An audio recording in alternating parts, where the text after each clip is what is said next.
Auzubillahi minash-shaytanir-rajim. Bismillahir-rahmanir-rahim. Welcome back, dear students, at Punjab Group of Colleges, Narwal. Today our discussion topic is preparation of alkenes. हम 2 दिन से alkyne की preparation करते आ रहे हैं। पहले लेक्चर में हमने अल्कीन की प्रिपरेशन की थी, उसमें हमने 3 मेथड डिस्कस किए थे। आज हमने नेक्स्ट 4th मेथड डिस्कस करना है कि किस तरह हम अल्कीन की प्रिपरेशन कर सकते हैं। तो इसमें हमारे पास आज का जो मेथड है वो है कोब्स इलेक्ट्रोलिटिक मेथड, या फिर इसका दूसरा नाम है electrolysis of salt of dicarboxylic acid. दोनों में से कोई सा नाम आप देख सकते हैं उसको। तो कोब्स इलेक्ट्रोलिटिक मेथड में क्या होगा कि आपके पास डाइकार्बोक्सिलिक एसिड का साल्ट होगा, जिस तरह सुक्सेनिक एसिड है, तो फिर आप उसको क्या करवाओगे, उसकी हाइड्रोलिसिस, उसकी इलेक्ट्रोलिसिस करवाओगे। क्या करवाना, उसको इलेक्ट्रोलिसिस करवाना है, यानी उसको एक्वस सॉल्यूशन में डिज़ोल्व कर देना है। तो आपके पास यहाँ सोडियम सुक्सिनेट होगा।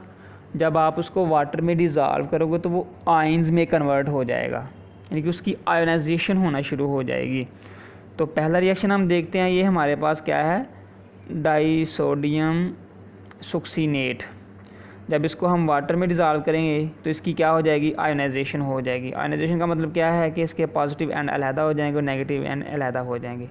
ये नेगेटिव है, ये अलहदा। उसके बाद ये 2Na, ये क्या है, 2Na, इसके ऊपर चार्ज क्या है, पॉजिटिव, ये अलहदा हो जाएगा। अब आपने इलेक्ट्रोलिटिक सेल में पढ़ा था कि वहाँ 2 इलेक्ट्रोड होते हैं, एक एनोड होता है और दूसरा कैथोड होता है। तो उसमें भी आपने 2 रिएक्शंस आगे मज़ीद पढ़े थे कि एनोड पे ऑक्सीडेशन होती है और कैथोड पे रिडक्शन होती है। एनोड के ऊपर चार्ज पॉजिटिव है और कैथोड के ऊपर नेगेटिव है। अगर कैथोड के ऊपर पॉजिटिव है तो इसमें से जो नेगेटिव पार्ट ऐसा इसका ये वाला, ये है, इसका रिएक्शन यहाँ होगा, और जो पॉजिटिव वाला है ये रिएक्शन कहाँ टेक्स प्लेस होगा, कैथोड के ऊपर, यानी कि ऑपोजिट चार्ज ऑपोजिट इलेक्ट्रोड की तरफ मूव करना शुरू कर देंगे ये। तो सबसे पहले हम इस एनोड पे देखते हैं कि यहाँ क्या होगा। इसमें 2 रिएक्शन होंगे कैथोड एनोड पे।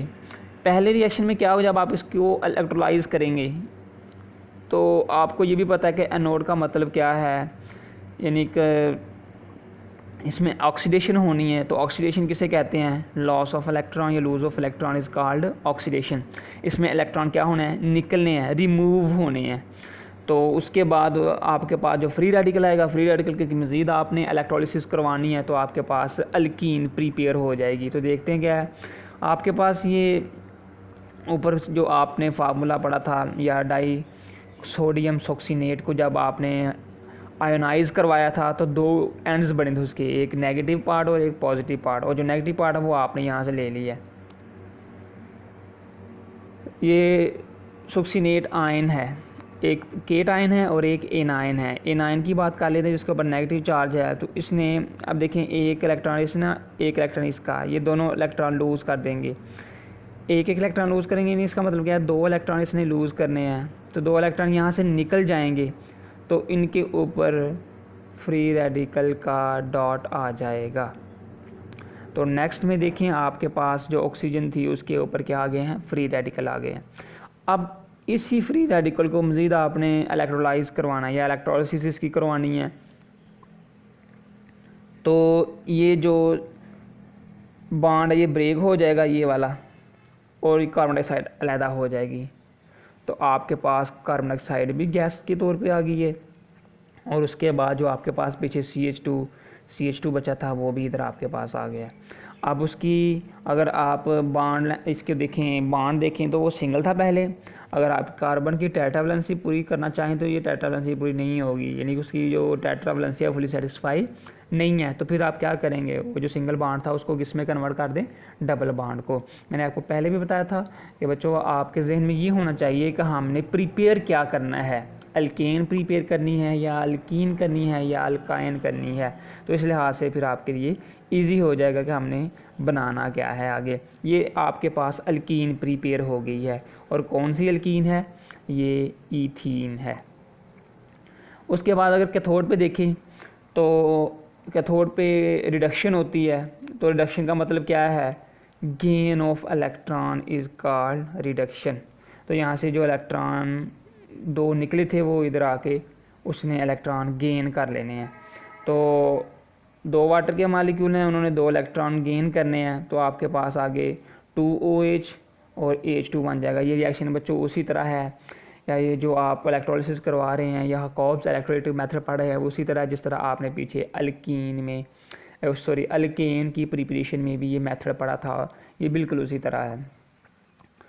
अब यहाँ से 2OH इसके ऊपर नेगेटिव चार्ज है और हाइड्रोजन के ऊपर पॉजिटिव चार्ज है। अब जो ऊपर 2Na बना था शुरू में उसके ऊपर पॉजिटिव चार्ज था और OH के ऊपर नेगेटिव चार्ज, अब दोनों को रिएक्ट करवा दो तो 2Na प्लस 2OH क्या बन जाएगा, 2NaOH। आपके पास कॉस्टिक सोडा या सोडियम हाइड्रोक्साइड की प्रिपरेशन भी यहाँ हो गई है।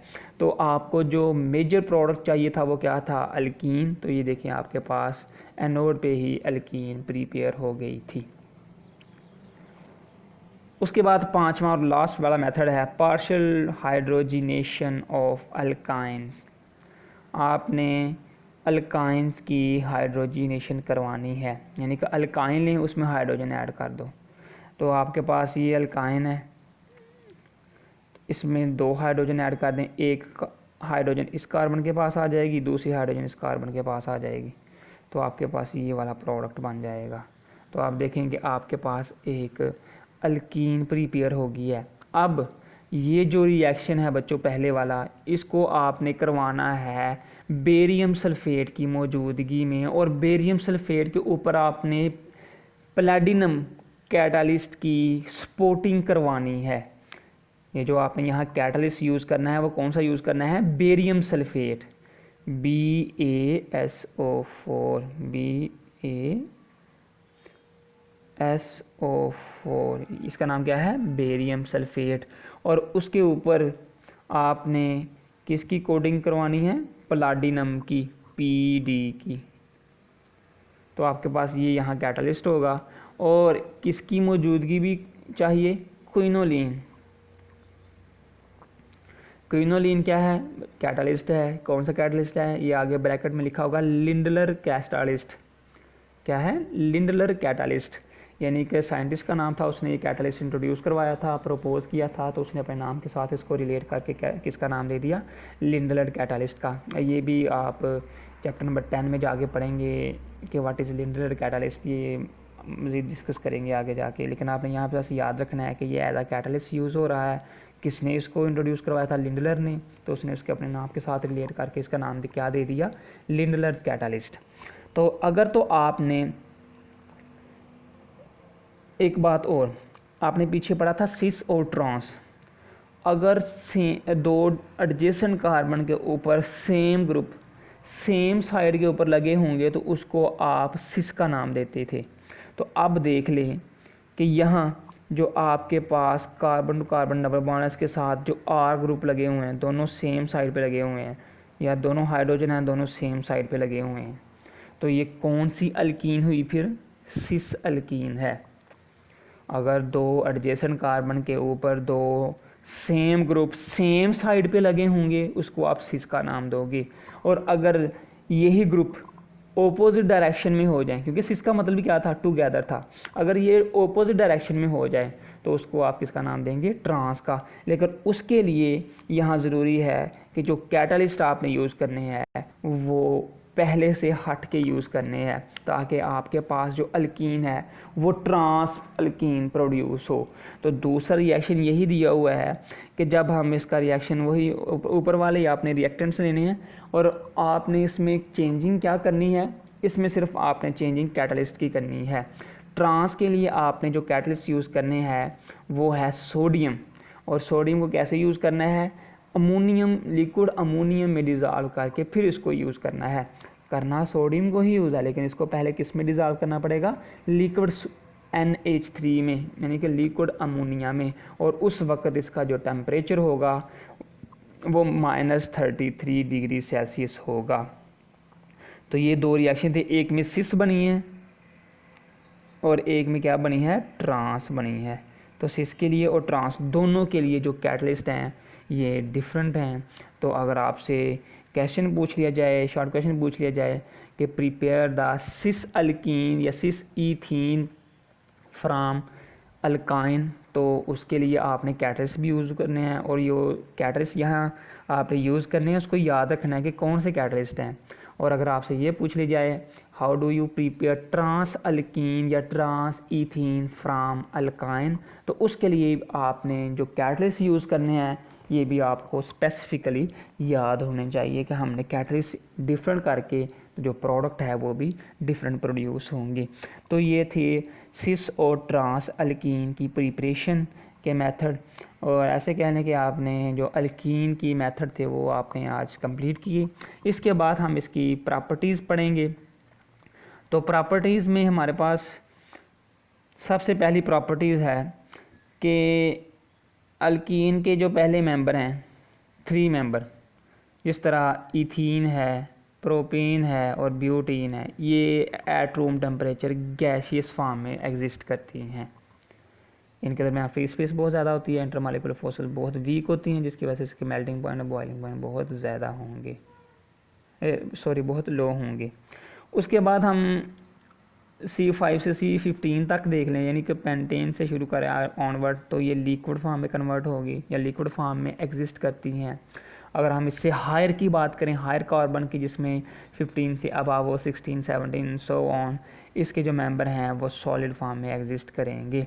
जो जो इनकी कन्वर्जन होती जाएगी गैस से लिक्विड, लिक्विड से सॉलिड, तो इसके अंदर इंटरमॉलिक्यूलर फोर्सेस भी स्ट्रांग होती जाएंगे, इनकी मेल्टिंग और बॉइलिंग पॉइंट भी ग्रेटर होते जाएंगे या हायर होते जाएंगे। तो इसके बाद दूसरा पॉइंट है कि ये वाटर में इनसॉल्युबल है, यानी कि ये नॉन पोलर होंगे, फिर sorry these are insoluble in water but soluble in alcohol, यानी कि इनमें अगर हम इसको वाटर में डिज़ोल्व करें, ये बच्चों कम्प्लीटली तौर पे पोलर नहीं है, वीकली पोलर है। अगर कम्प्लीटली या परमानेंटली पोलर होते तो ये इजीली वाटर में डिज़ोल्व हो जाते, यानी कि हम कह सकते हैं they are insoluble in water, यानी कि ये पोलर नहीं है। लेकिन आगे जाके आप रिएक्टिविटी में पढ़ेंगे कि इसकी पोलैरिटी थोड़ी सी है, लेकिन ये कम्प्लीटली पोलर नहीं है। अगर पोलर होते तो ये वाटर में इजीली डिज़ोल्व हो जाते, बट सॉल्युबल इन अल्कोहल, लेकिन ये अल्कोहल में इजीली डिज़ोल्व या सॉल्युबल हो जाते हैं। थर्ड पॉइंट है दे हैव करेक्टरिस्टिक स्मेल, अगर इसको आप फ्लेम के ऊपर गर्म करें तो इसकी स्मेल भी कुछ स्पेसिफिक स्मेल होती है। फोर्थ पॉइंट ये है, हाँ ये फोर्थ पॉइंट आ गया कि वीकली पोलर प्रॉपर्टीज़ हैं बिकॉज ऑफ sp2 हाइब्रिडाइजेशन। ये अगर हम इसका अल्केन के साथ कंपैरिजन करें तो वो तो सैचुरेटेड थी ना, नॉन पोलर थी, और ये क्या है, वीकली पोलर हैं, ना नॉन पोलर हैं और ना ही ये पोलर हैं, यानी कि इंटरमीडिएट कह लें, यानी कि इसमें जो पोलैरिटी के फैक्टर हैं, जो पोलैरिटी के चांसेस हैं वो थोड़े से हैं, यानी कि वीक पोलर है। तो ये थी इसकी प्रॉपर्टीज़। उसके बाद हम बात कर लेते हैं इसकी रिएक्टिविटी की। तो रिएक्टिविटी भी आपने देखा था कि इसमें एक पाई बाड बनता है, डबल बाड में एक सिग्मा बाड होता है और दूसरा पाई बाड होता है। तो पाई बाड भी आपने पढ़ा था कि किस तरह बनता है, आपने कहा था कि पैरेलल ओवरलैपिंग से कौन सा बाड बनता है, पाई बाड बनता है, और हेड टू हेड ओवरलैपिंग से कौन सा बाड बनता है, यहाँ आपने देखा था कि हेड टू हेड ओवरलैप से यहाँ हमारे पास सिग्मा बाड बना था। अब दोनों की हमने स्ट्रेंथ देखनी है। ये आपने फर्स्ट ईयर में भी क्वेश्चन पढ़ा था कि sigma bond is stronger than pi bond. तो सिग्मा बॉन्ड जब बनता है तो हेड टू हेड ओवरलैप के थ्रू बनता है, तो उनमें जो इलेक्ट्रॉन के पाए जाने के चांसेस हैं वो मैक्सिमम कहाँ होते हैं, between the two joining nuclei, यानी कि ये जो यहाँ सिग्मा बॉन्ड बन रहा है, यहाँ इलेक्ट्रॉन के पाए जाने के चांसेस ज़्यादा होते हैं बिटवीन टू न्यूक्लियाई, जिसकी वजह से इनकी जो स्ट्रेंथ है ये मजबूत हो जाती है। इसको तोड़ने के लिए एनर्जी ज़्यादा चाहिए। इसके बरक्स अगर हम पाई बॉन्ड की बात करें तो पाई बॉन्ड में इलेक्ट्रॉन पाए जाने के chances below and above the nucleus होते हैं, यानी कि न्यूक्लियाई के ऊपर और नीचे पाए जाने के चांसेस हैं इलेक्ट्रॉन किस में, पाई बॉन्ड में। तो पाई बॉन्ड में ये जो बॉन्ड बना हुआ है ये as compare to sigma bond बहुत वीक है, इसको आसानी के साथ तोड़ा जा सकता है। तो फिर हम कह सकते हैं कि जो सिग्मा बॉन्ड है वो मोर स्ट्रॉन्गर है as compare to pi bond के। इसमें आपने रीज़न यही देनी है कि जो इलेक्ट्रॉन पाए जाने के चांसेस है सिग्मा बॉन्ड में वो line joining the two nuclei यानी कि इनके सेंटर में पाए जाते हैं, और पाई बॉन्ड में जो इलेक्ट्रॉन पाए जाने के चांसेस हैं वो अबव और बिलो द न्यूक्लियाई होते हैं, जिसकी वजह से जो पाई बॉन्ड है इसको तोड़ना आसान है और सिग्मा बॉन्ड को तोड़ना बहुत मुश्किल है। तो इस वजह से इसकी रिएक्टिविटी थोड़ी सी है पाई बॉन्ड की वजह से। अगर हम अल्केन और अल्कीन की रिएक्टिविटी की बात करें तो अल्केन रिएक्टिव नहीं थी, पीछे आपने पढ़ा था, उसमें आपने कहा था कि वो पैराफिन है, उसकी रिएक्टिविटी लो है, बहुत कम है, क्योंकि उसके पास कोई जगह ही नहीं है कि उसके ऊपर कोई बाहर से इलेक्ट्रोफाइल या न्यूक्लियोफाइल आके अटैक करे। लेकिन अल्कीन के पास एक पाई बॉन्ड है, तो पाई बॉन्ड को इजीली तोड़ा जा सकता है, जिसकी वजह से वो बॉन्ड बना सकती है, तो इजीली इलेक्ट्रोफाइल इसके ऊपर अटैक कर सकता है। अब यहाँ से इलेक्ट्रोफाइल और न्यूक्लियोफाइल आपने पीछे भी पढ़ा था, इसको मज़ीद हम डिस्कस करते हैं कि इलेक्ट्रोफाइल क्या होता है और न्यूक्लियोफाइल क्या होता है। सबसे पहले हम देखते हैं इलेक्ट्रोफाइल। What is electrophile? इसका मतलब होता है इलेक्ट्रॉन लविंग। इसका मतलब ये भी है कि इसने इलेक्ट्रॉन के ऊपर अटैक करना है इलेक्ट्रोफाइल ने, यानी कि इलेक्ट्रॉन लविंग का मतलब क्या है, इलेक्ट्रॉन की तरफ जाना है। तो इलेक्ट्रॉन के ऊपर चार्ज नेगेटिव होता है, तो फिर इसके ऊपर कौन सा चार्ज होगा, पॉजिटिव, यानी कि पॉजिटिव किसकी तरफ मूव करेगा, फिर नेगेटिव की तरफ। ये है इलेक्ट्रोफिलिक या इलेक्ट्रोफाइल। और न्यूक्लियोफाइल क्या है, न्यूक्लियस लविंग। न्यूक्लियोफाइल क्या है, न्यूक्लियस लविंग। अब न्यूक्लियस लविंग, न्यूक्लियस के ऊपर चार्ज क्या होता है, पॉजिटिव। इसका मतलब क्या है कि इसने पॉजिटिव की तरफ मूव करना है, पॉजिटिव की तरफ, पॉजिटिव तो नहीं मूव करेगा, ऑपोजिट चार्ज एक दूसरे की तरफ मूव करते हैं, यानी कि एक दूसरे को अट्रैक्ट करते हैं। और ये न्यूक्लियस लविंग है तो उसके ऊपर चार्ज कौन सा होगा, फिर नेगेटिव होगा। तो नेगेटिव होगा तो किसके ऊपर अटैक करेगा, ये पॉजिटिव के ऊपर। सिंपल याद रखना है, इलेक्ट्रोफाइल का मतलब इलेक्ट्रॉन लविंग, न्यूक्लियोफाइल का मतलब न्यूक्लियस लविंग। न्यूक्लियस के ऊपर चार्ज पॉजिटिव, जिसकी वजह से इसकी रिएक्टिविटी है वो है पाई बॉन्ड। तो अल्कीन की रिएक्टिविटी है लेकिन अल्केन की रिएक्टिविटी नहीं है। आज का आपका टॉपिक कंप्लीट हुआ, and I really wish you people get something from here, and thank you for this time.